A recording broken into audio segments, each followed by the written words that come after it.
किसने लालू प्रसाद जी को राजनीतिक रूप से नजरबंद कर डाला है, इस तथ्य का जरूर खुलासा होना चाहिए। लालू जी क्या असक्षम हो गए? लालू जी सक्षम हैं। लालू जी पटना की सड़कों पर घूमते हैं, मीडिया के साथी बताते हैं कि मेरिन ड्राइव घूमते हैं, वो महुआ बाग जाते हैं। आखिर किसने रोक रखा है लालू जी को? नमस्कार, आप देख रहे हैं न्यूज़ फॉर नेशन। मैं आपके साथ अभिजीत सिंह। बिहार में 4 सीटों पर उपचुनाव हो रहे हैं, तो वहीं 2 राज्यों में विधानसभा का चुनाव हो रहे हैं, झारखंड और महाराष्ट्र। वहीं बात करें तो सियासत है वो काफी तेज है, जहां राष्ट्रीय जनता दल पर जनता दल यूनाइटेड का बड़ा आरोप लगाया गया है लालू प्रसाद यादव को लेकर। और क्या कुछ कर रहे हैं जदयू के मुख्य प्रवक्ता नीरज कुमार, पहले सुनिए उनकी बातों को। माननीय तेजस्वी यादव जी, यह बताइए कि राष्ट्रीय जनता दल के स्टार प्रचारक में माननीय लालू प्रसाद जी हैं। बिहार में नामांकन में नहीं उनकी उपस्थिति हुई, महागठबंधन के उम्मीदवार के लिए।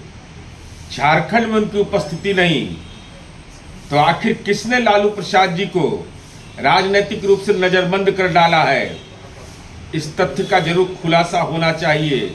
लालू जी क्या असक्षम हो गए? लालू जी सक्षम हैं। लालू जी पटना की सड़कों पर घूमते हैं, मीडिया के साथी बताते हैं कि मेरिन ड्राइव घूमते हैं, वो महुआ बाग जाते हैं।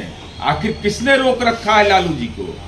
लालू जी की स्वीकार्यता को नकारना राष्ट्रीय जनता दल की जो कार्यनीति है, उस संबंध में कौन कारण है, कौन जिम्मेवार है, इसका खुलासा होना चाहिए। तो आपने सुना जदयू के जो मुख्य प्रवक्ता एमएलसी है नीरज कुमार किस तरह से कहते हुए जा रहे हैं कि राष्ट्रीय जनता दल है जो राजनीतिक रूप से लालू प्रसाद यादव को नजरबंद कर लिए हैं। जिस तरह से बात करें कि स्टार प्रचारक की सूची में लालू यादव का नाम तो होता है, लेकिन उन्हें ना कोई चुनावी प्रचार करने दिया जा रहा है, ना नामांकन में वो जा रहे हैं। लेकिन जिस तरह से बिहार की सियासत है वो गरमाई हुई है, बिहार में 4 सीटों पर उपचुनाव हो रहे हैं, ऐसे में तमाम एनडीए के घटक दल हैं वो चुनावी प्रचार कर रहे हैं। तो वहीं नेता प्रतिपक्ष तेजस्वी यादव इन दिनों झारखंड विधानसभा चुनाव में ध्यान दिए हुए हैं। और बिहार की बात करें तो बिहार में भी 4 सीटों पर चुनाव हो रहे हैं, जिसमें महागठबंधन की ओर से 3 सीटों पर राष्ट्रीय जनता दल के उम्मीदवार हैं, तो वहीं एक भाकपा माले के उम्मीदवार है। लेकिन ऐसे में देखा जा रहा है कि बिहार में भी नेता प्रतिपक्ष तेजस्वी यादव चुनाव में तो एक्टिव है, लेकिन वो चुनावी प्रचार में कहीं भी जाने नहीं दिखे हैं। लेकिन जिस तरह से वो झारखंड में एक्टिव है, और वहीं जनता दल यूनाइटेड ने बड़ा आरोप लगाया है लालू यादव को लेकर। उन्होंने साफ तौर पर कहा है कि राष्ट्रीय जनता दल है जो राजनीतिक रूप से लालू प्रसाद यादव को नजरबंद कर लिए हैं। और जिस तरह से स्टार प्रचारक के सूची में तो नाम रख रहे हैं, लेकिन उन्हें ना कोई प्रचार में जाने दे रहे हैं, ना नामांकन में, अपने उम्मीदवार के नामांकन में जाने दे रहे हैं। लेकिन जिस तरह से एनडीए के तमाम नेता हैं वो चुनावी प्रचार कर रहे हैं, जहां केंद्रीय मंत्री तक बिहार में चुनाव प्रचार करते हुए नजर आ रहे हैं। जिस तरह से बिहार के 4 सीटों पर जो उपचुनाव हो रहे हैं, तरारी हो, बेलागंज हो, इमामगंज हो, रामगढ़ हो, इन चारों सीटों पर उपचुनाव रहे हैं। जिस तरह से बात करें कि ये लोकसभा चुनाव के समय में जो सीटें हैं वो खाली हुई थी और अब उपचुनाव हो रहे हैं। ऐसे में बिहार की सियासत तो काफी गर्म है, जहां एनडीए एक तरफ दावा कर रही है कि हम 4 सीट जीतेंगे, लेकिन जिस तरह से बात करें कि ये जो 4 सीट में से 3 सीट महागठबंधन के खाते में थे और 1 सीट इमामगंज है जो जीतन राम मांझी के पास थे और हम के पास थे, वो एनडीए की तरफ थे। लेकिन अब जिस तरह से एनडीए की तरफ से दावे किए जा रहे हैं, तो वहीं दूसरी तरफ महागठबंधन ने भी दावा किया है कि जब हमारे पास ये सीटें थे तो हम ही लोग जीतेंगे। लेकिन जिस तरह से नेता प्रतिपक्ष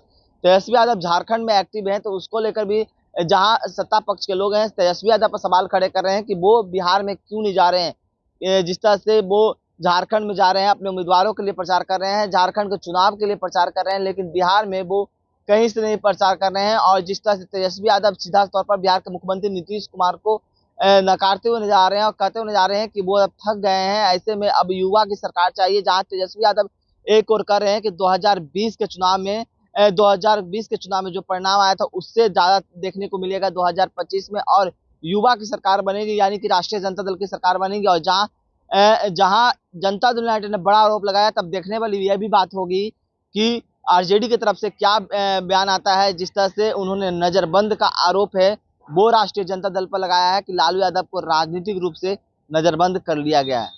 इसी तरह तमाम खबरें न्यूज़ के साथ। नमस्कार।